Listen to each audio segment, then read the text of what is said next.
that just hit me right in the eyes. In school, sports, it certainly applies to business, to life, that if you know what you're doing, you shouldn't feel pressure. Is it okay to get nervous? Absolutely.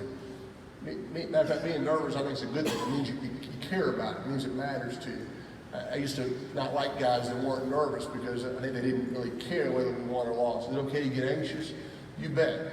Good to be excited about what you're doing, but you shouldn't feel pressure if you've done everything possible to prepare yourself, whatever that role is. And so that always just kind of drove me, and still kind of carry that with me today, and some of the different things that I'm doing, that I'm going to do everything I can to prepare and try to do the best that I can at it. Yeah, I appreciate that. So good decision making is important in everyday life, for sure. And you're rather famous for making audibles, or calling audibles. Knowing when to stick to a game plan versus calling an audible, it's a talent that you develop. It's important in business as well. Is that ability to call an audible something that's a talent, or is it something you can actually learn? Well, I think making a change in whatever it is that you're doing, it's certainly guts and instinct, I think, are a part of it. When's the right time to do it? But kind of like I said, Brad, I still think it boils down just to dogged preparation. Just having a plan for what might be coming down the road and talking about it with the rest of your team. When that happens, you go to it. What you can't have, it happens a lot of times in sports, is you call an audible and then somebody on the team says, no, I didn't want to do that. That wasn't what I wanted to do. No, you had your chance to speak up. That's why we're going to communicate and talk about it. I call a lot of audibles. I made a lot of changes that didn't work. And I felt bad about it. Well, you feel responsible, and you have that little conversation with yourself. Should I have stayed with the original plan? Was that the right idea? I come off the sidelines, and my coach says, no, that was the right idea. It's what we talked about. That's what our game plan was. We didn't execute it the way we should have. Don't second guess yourself. So it goes back to that preparation, but also just good, clean, healthy communication, letting everybody know what the plan is, what we're going to do if this happens, what we're going to do if that happens. And when those situations arise, you go to it because you're prepared for it.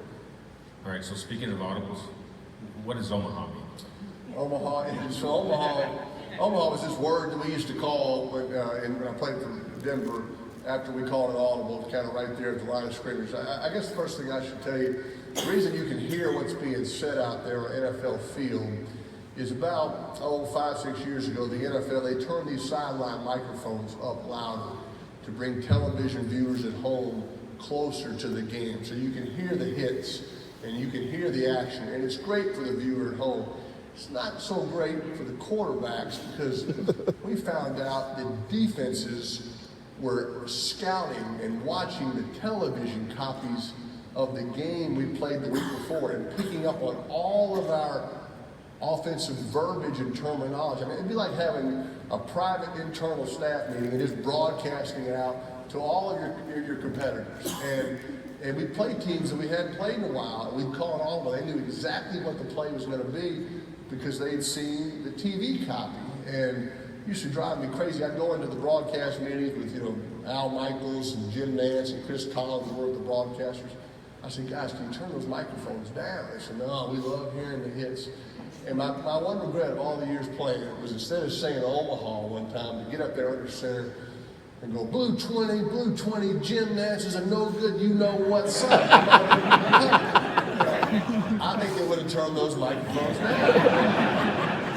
Never had the guts to do it. I knew there was going to be a big fine coming from the commissioner. I wanted like Eli or Brady or Rodgers to do it and kind of see what would have happened.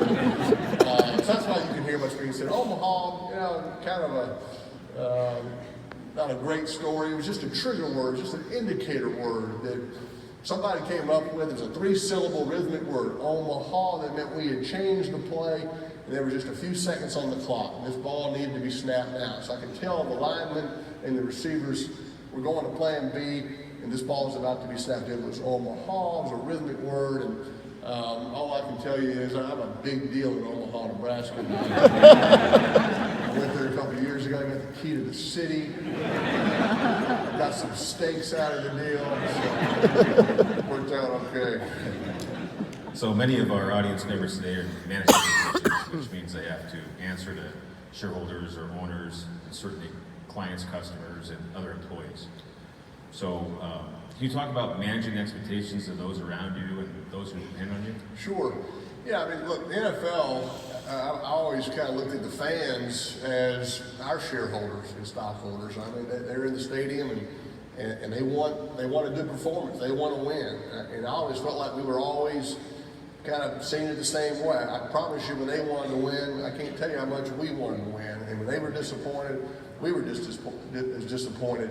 For me, what drove me was that I knew that a lot of people were counting on me. Our fans, my teammates, coaches, the owner who drafts you. I got drafted 20 years ago by the Colts, 1998, back in April. And I remember they asked me when I got drafted, they ask a lot of these players now when they get drafted, and they kind of use it now as a comical question and a lighthearted one, but it's really not a great question. But they said, Peyton, you just got drafted, you're the first pick of the draft, and you're going to sign this contract. What are you going to do with this money that you're about to make? And I said, I'm going to earn it. That's what I'm going to do. I'm going to go out there and earn it. And I think that kind of needs to be all you have to worry about is you've been hired by this company to come in and do a job. You were hired because you were talented at your previous spot, and we think you can do a good job for us. Give your new boss, your best effort. Give him his ROI, his return on his investment. And so that's kind of what drove me, that I wanted to do my job because so many people were counting on me. And that's really all that you have to worry about, is doing the very best you can. You're going to have critics. You're going to have people that just don't understand, and you don't have to worry about that. Worry about kind of who you report to, and worry about looking yourself in the mirror saying, did I do my very best to prepare? And that's really all you can worry about. Yeah, thank you. So what does it take to be great? There's so many talented players in college and NFL. What's it take to become good and great? I guess a couple of things I think that might separate certain people in football, and maybe I would say in any field, from the rest of the pack would be you got to have ability, right? You got to have some talent. None of you would be in this room if you didn't have ability to be good in your field. You got to combine that with a good work ethic. You see it all the time in sports.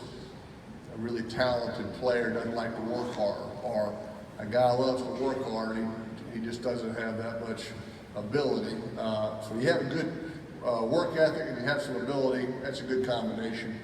I think a third thing that maybe just separates you a little higher is having a real passion for what you're doing. Love what you're doing. If you don't, it's going to show up. Eli and I used to always joke that we wouldn't tell the owners of the Giants or Colts or Broncos this, but we would play for free. We love football that much. So I think you got to have a passion for it. And I guess the fourth thing was just kind of that real feeling of accountability, that people are counting on you. And I think if you have those four things, it can kind of drive you a little higher. I used to hold my teammates to a real high, accountability standard. I held myself to the same one. I wanted to be there for my teammates, but it used to drive me crazy. I hear guys right before practice oftentimes, Brad, they were talking about what they're going to do when they get finished playing football. I'm like, we're about to go to practice here. We need to be honed in on practice. They're talking about they're going to get involved in this business, or get involved in this real estate deal. I look at them and I go, you're not doing your current job all that well. You haven't blocked anybody in a couple of weeks. You dropped 5 balls last summer. Let's kind of focus on this current job. We'll get to the real estate thing later. So I think you just got to be all in. You got to be all in on what you're doing right now, because the people around you deserve that. So in the business world, mentorship is a hot topic. Everyone wants to figure out how to implement mentorship programs and identifying individuals who will be good mentors. So can you tell us about some of the mentors in your life and how they've affected you? Sure. Well, my father was obviously a huge mentor, had a great impact on me. He was my favorite football player, kind of hero, role model, and dad wrapped into one. And just gave a lot of great advice. It certainly was not a plan to have one son, much less 2, playing in the NFL. He and my mom encouraged us to play sports because of the valuable lessons that it teaches. But his rule was, Brad, if we wanted his help, we had to ask him to come help us. He was never going to come and say, hey, we're going to go, run a mile today or throw passes or hit ground balls. He said, Dad, will you come and help us throw some passes? So it was a healthy approach. I think that's why Eli and I and my older brother Cooper, we always loved, sports and had a passion for it. So I'm just thankful to my dad for all the advice he's given me, having the same job. It's, been somewhat of a family business. It's been nice having Eli and my dad to kind of bounce ideas off of.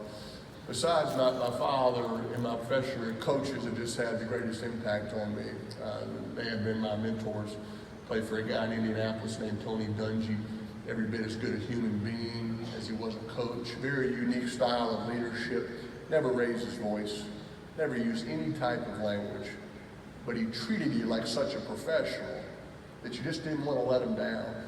And you played harder for him. You did your best for him because you didn't want to disappoint our leader. And a lot of just simple philosophies that just resonated. He talked about take care of the little things. Big things will take care of themselves. Talked about expectations, execution. No excuses, no explanations.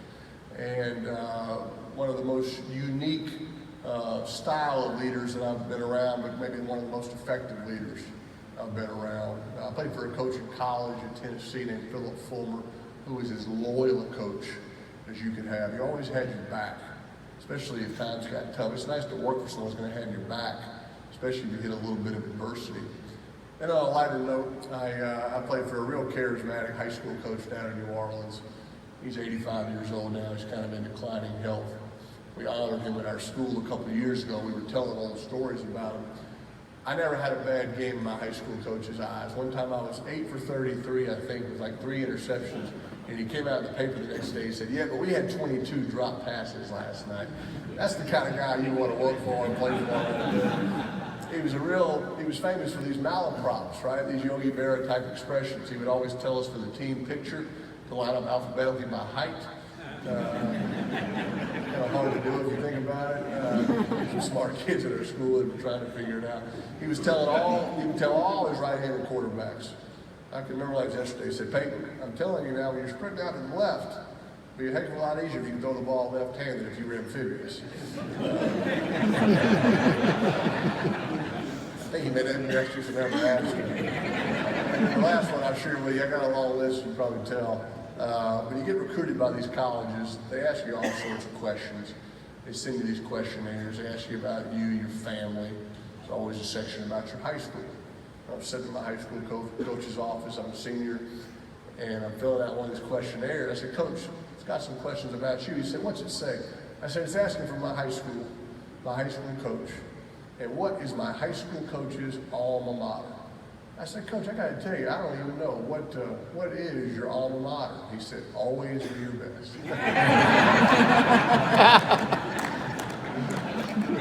So I've been influenced by coaches in a lot of ways.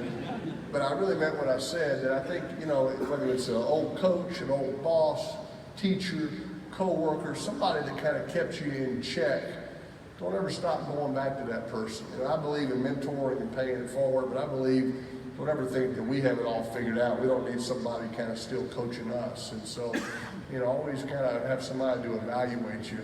I think, every year is a good thing. Right. So when you returned after neck injury, how did you adjust for the game to account for your limitations that may not have existed prior to the injury?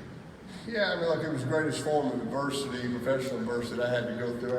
It was 4 neck surgeries that kind of got my neck fixed of all things that caused nerve damage in my right arm and right hand. And only I was amphibious, I couldn't do that. Too late for that. I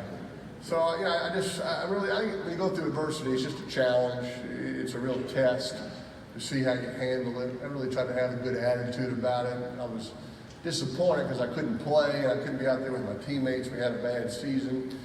And, I just said, there's a reason this is happening. I'm going to try to get through it. I think when you go through adversity, don't ever try to do it alone. I needed a lot of help and support of doctors, and family, and teammates, and coaches, and support and encouragement. But I started making some progress. And of course, I had to find a new team to play for. And I wanted to be the player that I thought they were getting. But I think because as I mentioned, I kind of learned I had to throw in a new physical state, but I also was pretty flexible and open-minded. And I think that's when you have a change, you got to be flexible. You can't be stubborn and say there's only one way to play football or only one way to call plays or run the ball or pass the ball. I went in and learned a new system. I say, hey, I'm going to learn what you want me to learn. These are some things that I used to do that I kind of believe in. Is there a way we can kind of create a hybrid and kind of mesh these? And the Broncos were great about that, about kind of taking my own playbook and giving me the plays they wanted me to learn, and it allowed me to kind of still play, at a fast-paced level. So, in a weird way, I'm always kind of glad that we went through the adversity, because you learn a lot about yourself and your team and your company when you go through that. So who's hit you the hardest? The guy that hit me the hardest, probably the most often, was a great linebacker for the Baltimore Ravens, Ray Lewis. He'd hit me, every time he hit me, it seemed like he'd kind of drive me into the ground. He'd kind of use me to help him get up. Whisper in my ear, I'll be back here in a couple minutes, punk. Very, very friendly guy. Thank you for bringing that up. No, what a great player, best defensive player I ever played against. And so I found when I started playing against him, I started getting rid of the ball a little bit sooner, quicker. He was nearby. So once you heard that Indianapolis was going to make a QB change, how'd you decide which team you're going to go to? Yeah, just kind of like choosing where to go to college and then staying or leaving after my junior year. Tough decisions. I talked to a couple of quarterbacks today that are juniors that are trying to decide whether to stay for their senior year or whether to turn pro, and it's tough. They're both guys that will probably be drafted in the first round, but I think both of them deep inside kind of want to go back and get even more prepared. And so it's such an individual decision. I kind of told them, just like what I shared with you, make lists, ask lots of questions, call people that stayed, call people that left, and ultimately you got to kind of make your own personal decision. So, finding a new team to play for, there was a lot of teams that I liked, and kind of like picking a college, I kind of wanted to go play for a lot of them. I'd go play here for half a year, here for a year. You got to pick one, but I believe that once you kind of make that decision, everybody grades it right away, right? Good decision or bad decision, and the truth is they're both wrong. It's up to you to kind of go make it the right decision by not looking back, by rolling your sleeves up and going to work. So Denver, I had a good visit there. I liked the team and the coaches and the organization, and thought they seemed to be interested in me. And once I signed there, you don't look back. You just go full speed ahead. Ended up being a great place to play for 4 years. By the way, it was a great decision. Yeah, that's right. Denver native. I like it. Yeah. So you hold many quarterback records, hold or did hold. How important were those to you? Oh, I can't think of an individual record that necessarily meant a great deal. You're trying to win games. You're trying to do your job to win games. There's a couple things I think you have to do as a quarterback to help win the games. You want to not turn the ball over, and you want to score touchdowns down there. So most of my individual records are getting broken right now. I mean, heck, Drew Brees broke the all-time yardage record. My high school records are getting broken right now. This quarterback in my high school, so they're all going down. And so I never, put a lot of value in them, because, a record doesn't necessarily relate to winning the game. But I was, I guess for a while, the one record that I was chasing was Brett Favre's all-time starting record, because that meant you were there. It meant you were there, out there for your teammates. And so when I had my neck injury, I had to miss the entire season, kind of snapped that streak. And then, Eli, for a while, was chasing the streak too. So he and I both had the same approach. You're going to do whatever you can to be out there to help your team. So was there any team that you absolutely hated, loved kicking their butt?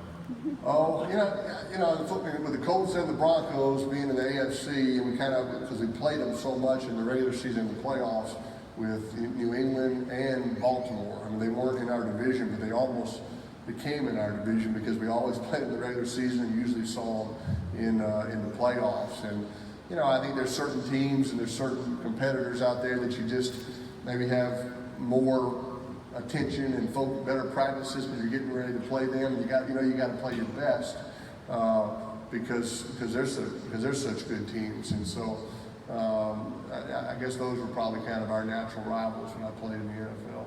So I understand you joined a band, ladies. Yeah, I'm in a band. Yeah, that's right.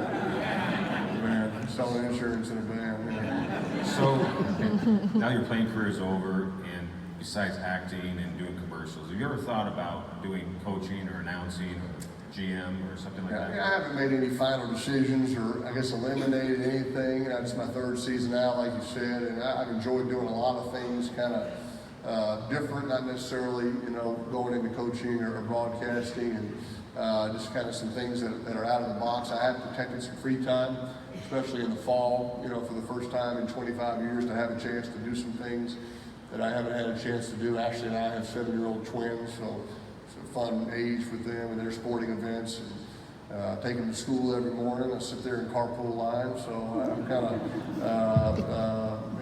enjoying that and cherishing those moments in time. So I listen to a lot of things. I've said no to a number of things, at least for now. Maybe another time I'll feel different. But I still stay pretty involved with football. I keep my pulse on it. Of course, pull hard for Eli and the Giants, and we go to the Broncos games and keep up with coaches and teammates that are still playing, and then pull hard, stay very involved with the University of Tennessee football program. So shockingly, football is still a part of my life. Great.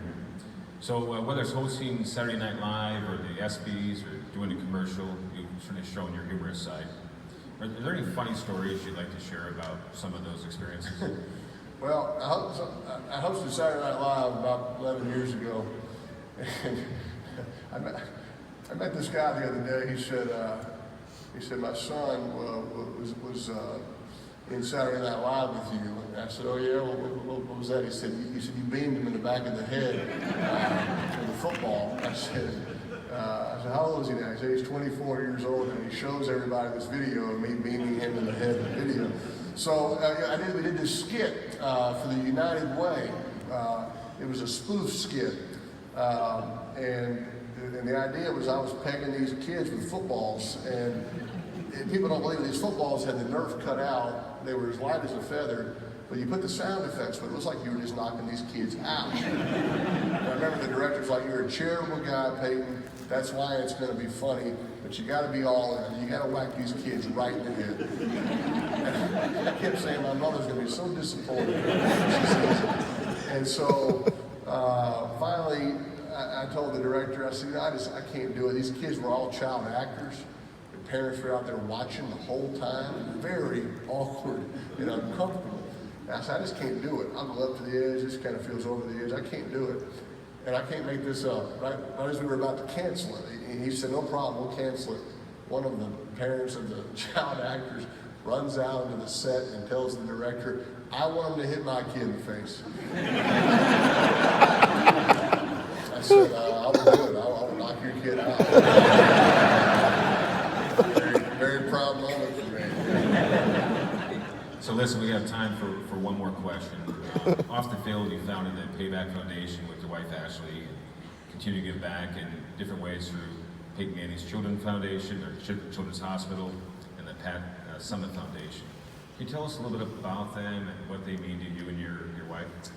Well, I think all of us kind of have an obligation to give back in some way. And I know all of you are involved with your communities, and I think it's worth the time to give back, try to make it a better place. Payback Foundation actually came up with the name 20 years ago, kind of appropriately named, sort of paying back to the communities that have been a part of our lives in Louisiana, Tennessee, Indiana, Colorado. The Children's Hospital is one of the coolest teams I've been a part of. These doctors and nurses and patients are really the word heroes kind of overused. These are the heroes out there. And so, I don't compete on the field anymore, but I kind of find myself competing in philanthropy, trying to raise more money for some of these causes that I'm involved with. Pat Summit was a legendary women's basketball coach at Tennessee. She was a great friend of mine.